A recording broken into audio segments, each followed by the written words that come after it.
Tak to je naprosto úžasné, virtuózní koncert v podání Fernando Sandese a jeho kapely samozřejmě. My si budeme povídat o 2 festivalech, na kterých Fernando vystoupí, je to tak? Je to tak.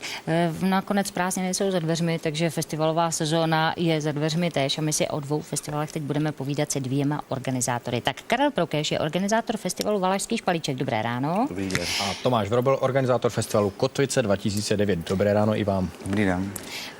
Valašský špalíček, to je festival, který už se tu pohybuje kolik let, Karle? 27 let. To je neuvěřitelné. No, přijde na to. Vy jste byl úplně u zrodu? Ano, Vymyslel jste si ho vy sám? v podstatě jo. A řeknete i další větu? Samozřejmě ano. Ale i Kotvice nejsou poprvé, tak je to už 10. ročník? Je to 10. ročník festivalu ve Studence, takže tímto bych chtěl diváky pozvat k nám. Když je porovnáme oba dva, Špalíček, Kotvice, jsou žánrově zcela odlišné a nebo jste si třeba podobní v něčem? Já bych to možná zkusil pojmenovat. Valašský špalíček je taková různorodá akce, hudba různých žánrů, divadlo, film. Nicméně v té hudební složce se docela ty festivaly nebo do jisté míry podobají a my jsme se vlastně na tom s Tomášem i sešli. Vlastně nás propojili, pokud si dobře vzpomínám, irské kapely. Přesně tak, jirské kapely. Ale to s Fernando Saunders. Mimo jiné Fernando Sanders. Co dále? Které další kapely letos vystoupí?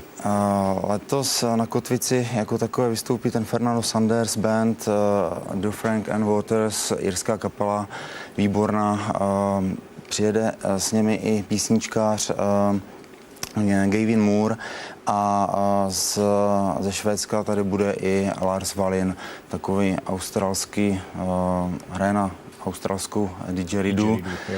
Takový australský nástroj je velikým propagátorem jak ve světě, tak hlavně teda i v té Austrálii dělá k tomuto nástroji i kempy, takže příznivci tohoto nástroje můžou i s ním vlastně zažít přímo tu atmosféru v té Austrálii.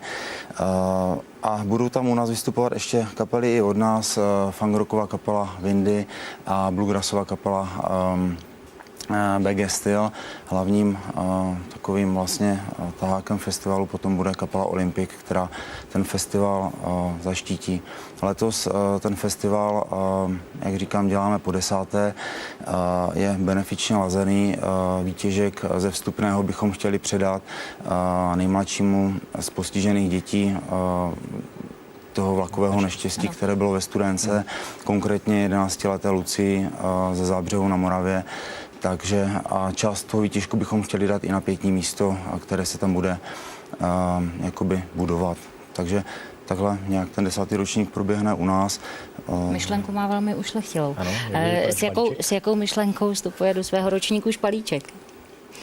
Tak možná ne s tak vznešenou, ale možná s přáním nabídnout nějaký průhled do světa filmu, divadla a jak jsme řekli, už do hudby různých žánrů, včetně takových exotických zemí, jako je Kamerun.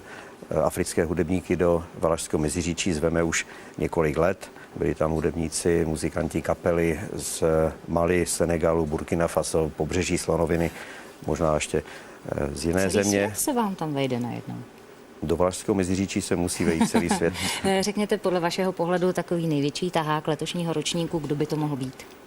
To jsou otázky, které jako dramaturg mám opravdu rád. Já vím, chápu, jasně. Samozřejmě každá kapela, kterou pozvete, tak víte, proč ji zvete a spoléháte na její kvalitu a tak dál. Samozřejmě jsou ta jména, která festival táhnou. Je to směřuju k vaší srdeční záležitosti. Ten festival je do jisté míry mou srdeční záležitosti, nedělal bych to 27 let, ale já mám samozřejmě svá přání vidět některé věci. Já se dnes těším na setkání s Pavlem Bobkem, který ve Valašském Meziříčí bude slavit 50 let na profesionální scéně s muzikanty z kapely Druhá tráva. Budou tam další hosté, Robert Křesťan, samozřejmě zpěvačka Katka Garcia, potom Vladimír Mišík, skupina ETC, bratři Ebenové a už zmíněný Lars Wallin, který ze Studenky přejede No vidíte, k nám. teď už vám musím skočit do řeči, teda jako za Ale ještě změnu. bychom měli říct, kdy budou Kotvice Přesně tak. a kdy bude Valašský Špalíček. Velmi stručně. Tak festival Kotvice bude dneska večer od 15 hodin ve Studence.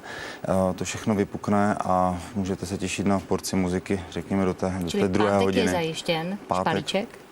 Valašský Špalíček, já jsem vlastně utekl z práce do televize, protože ten začal včera ráno v 7:45 projekcemi filmovými A a dokdy besedami a poběží do nedělního rána. No, takže jsme Držíme velmi vám aktuální. palce. Díky Děkujeme moc za a pozvánku. nashledanou příště.